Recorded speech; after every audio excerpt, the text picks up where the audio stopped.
Now we are discussing about archaebacteria और eubacteria. अब ये दोनों क्या होते हैं ये मैं आपको बताती हूँ। अर्के बैक्टीरिया और यू बैक्टीरिया नाम से ही स्पष्ट है कि यह बैक्टीरिया की हम बात कर रहे हैं, तो बैक्टीरिया किस में आते हैं? प्रोकैरियोटिक सेल स्ट्रक्चर मतलब यूनिसेल्यूलर। तो ये दोनों ही किसके पार्ट्स होंगे? यूनिसेल्यूलर मतलब प्रोकैरियोटिक सेल स्ट्रक्चर के। अब अर्की बैक्टीरिया और यू बैक्टीरिया में डिफरेंस क्या है, मतलब ये होते क्या है, आपको ये जानना है। अर्के बैक्टीरिया और यू बैक्टीरिया दोनों ही किंगडम मोनेरा, जब इनका क्लासिफिकेशन किया गया तो मोनेरा का जो किंगडम होता है उनके ये क्या होते हैं? दोनों डोमेन होते हैं। दोनों ही सिंगल सेल ऑर्गेनिज्म है, इसीलिए इनको किस में रखा गया है? यूनिसेल्यूलर मतलब प्रोकैरियोटिक के अंतर्गत ये दोनों आते हैं। अब अर्की बैक्टीरिया को क्या माना जाता है? ये सबसे ओल्डेस्ट बैक्टीरिया माने गए, हमारे एंसेस्टर माने गए हैं। मतलब जब हमारी पृथ्वी पर उत्पत्ति हुई थी जब ही इनको देख लिया गया था, इसीलिए इनको सबसे ओल्डेस्ट बैक्टीरिया कहा जाता है। अब यू बैक्टीरिया की बात करें तो इनको ट्रू बैक्टीरिया भी कहा जाता है। हम जो नॉर्मल बैक्टीरिया का स्ट्रक्चर बनाते हैं वह क्या होता है? यू बैक्टीरिया ही होता है। इसमें यू का मतलब होता है ट्रू, मतलब सही बैक्टीरिया। अब इनमें जो इनका रिप्रोडक्शन होता है, जो यू बैक्टीरिया अपना रिप्रोडक्शन करते हैं, मतलब एक से दूसरा बैक्टीरिया बनना, तो वह कैसे करते हैं? कंजुगेशंस के द्वारा, मतलब अपने आप को बीच पार्ट्स में से कट करके दो बैक्टीरिया अपने आप को क्या कर लेते हैं? बाइंड कर लेते हैं। देन इनमें क्या होता है? कंजुगेशन, जिनके द्वारा यह एक से दो बनते हैं या अपना रिप्रोडक्शन करते हैं। अगर हम इनके डिफरेंस की बात करें कि यू बैक्टीरिया और अर्की बैक्टीरिया में मेनली डिफरेंस क्या होता है, तो आपको भी डिफरेंस लिखने के लिए एग्जाम में आ सकता है, तो आप डिफरेंस की सहायता से इसको समझोगे तो आपको और इजीली समझ में आएगा। अब अर्के बैक्टीरिया का क्या होता है? स्ट्रक्चर सिंपल होता है। अगर आप अर्के बैक्टीरिया का स्ट्रक्चर देखोगे और यू के बैक्टीरिया का स्ट्रक्चर देखोगे तो आपको अर्के बैक्टीरिया का स्ट्रक्चर वो क्या लगेगा? बिल्कुल सिंपल लगेगा। अब यू बैक्टीरिया के स्ट्रक्चर की बात करें तो इसका स्ट्रक्चर कैसा होता है? कॉम्प्लेक्स होता है। अगर हम कंपेयर करें किससे? अर्के बैक्टीरिया से यू बैक्टीरिया का स्ट्रक्चर, तो इसका स्ट्रक्चर उसकी तुलना में, उसके कंपैरिजन में क्या होता है? कॉम्प्लेक्स होता है, मतलब बड़ा होता है या बहुत ही कॉम्प्लेक्स, जटिल होता है ना। अब जो अर्के बैक्टीरिया है वो हमको कहाँ मिल जाते हैं? एक्सट्रीम इन्वायरमेंट में, मतलब आप कहीं भी इनको देख लो, जैसे बहुत ही ज़्यादा वहाँ पर गर्मी है, बहुत ही ज़्यादा वहाँ पर बर्फ़ है, वहाँ पर भी ये क्या हो जाते हैं? मतलब एक्सट्रीम चरम सीमा पर भी हमको ये क्या मिल जाते हैं? फाउंड होते हैं। इसके जगह हम यू बैक्टीरिया की बात करें तो वह एवरीवेयर ऑन अर्थ, मतलब कहीं पर भी फाउंड हो जाते हैं। अर्थ के किसी भी कोने पर आपको क्या मिल जाएंगे?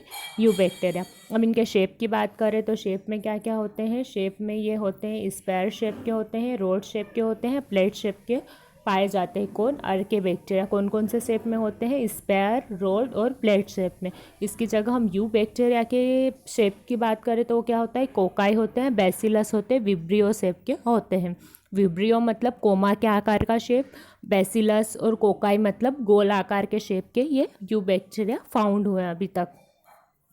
अब सेल वॉल के कंपोजिशन की बात करें तो जो अर्के बैक्टीरिया है उनका जो सेल वॉल का कंपोजिशन है वो कैसा है? सूडो पेप्टिडो ग्लाइकन की बनी होती है। आपको अगर क्वेश्चन में आ जाए कि इनका मेन डिफरेंस, इसी से पता लगाया जाता है सेल वॉल के द्वारा। अगर आपको एग्जाम में क्वेश्चन आता है कि इनके सेल वॉल किसकी बनी होती है तो आपको ध्यान रखना है जो अर्की बैक्टीरिया उसकी कैसी होती है? सूडो पेप्टिडो ग्लाइकन की। और जो यू बैक्टीरिया होती है उसकी सेल वॉल कैसी होती है? ओनली पेप्टिडो ग्लाइकन की। इसके अलावा इसमें कुछ प्रोटीन्स भी पाए जाते हैं। अब नेक्स्ट आपका है कि इनमें इंट्रॉन्स प्रेजेंट होते हैं, एब्सेंट होते हैं। तो अगर हम अर्के बैक्टीरिया की बात करें तो उनमें इंट्रॉन्स क्या होते हैं? प्रेजेंट होते हैं। और यू बैक्टीरिया की बात करें तो उनमें इंट्रॉन्स क्या होते हैं? एब्सेंट। इंट्रॉन और एक्सॉन क्या होते हैं? जब प्रोटीन का फॉर्मेशन होता है तो जो मैसेंजर आरएनए से कोडिंग होती है उनको हम इंट्रॉन्स या एक्सट्रॉन्स बोलते हैं। तो इनमें जो इंट्रॉन्स है अर्के बैक्टीरिया में वो क्या होते हैं? प्रेजेंट होते हैं। यू बैक्टीरिया में इंट्रॉन्स एब्सेंट होते हैं। अर्के बैक्टीरिया और यू बैक्टीरिया के हम टाइप्स की बात करें तो ये कितने टाइप्स में पाए जाते हैं? तो जो अर्के बैक्टीरिया है वो मेनली 3 टाइप्स के पाए जाते हैं। जो यू बैक्टीरिया होते हैं वो ओनली 2 टाइप्स के पाए जाते हैं, ग्राम पॉजिटिव और ग्राम नेगेटिव। ये भी आपका टॉपिक है जो हम नेक्स्ट वीडियो में डिस्कस करेंगे। ग्राम पॉजिटिव और ग्राम नेगेटिव बैक्टीरिया होता क्या है। अब जो अर्की बैक्टीरिया वो मेनली 3 टाइप्स के होते हैं। मैथेनोजेंस जो ज़्यादा मीथेन वाली जगह पे पाए जाते हैं। हेलोफिल्स मतलब जो हिमालय या फिर जो हिमपात वाली जगहों पे पाए जाते हैं। और थर्मोफिल्स, नाम से इस वजह थर्मो मीन्स गर्म स्थान, जो टेम्परेचर से रिलेटेड होते हैं वहाँ पाए जाते हैं, उनको थर्मोफिल्स बोला जाता है। अब हम एंटीबॉडी से रिएक्शन की बात करें तो जो सेंसिबल होते हैं एंटीजन के लिए, वो क्या होता है, एंटीबॉडी के लिए जो सेंसिबल होते हैं वो होते हैं आर्के बैक्टीरिया, वो एंटीबॉडी के लिए क्या होते हैं, सेंसिबल।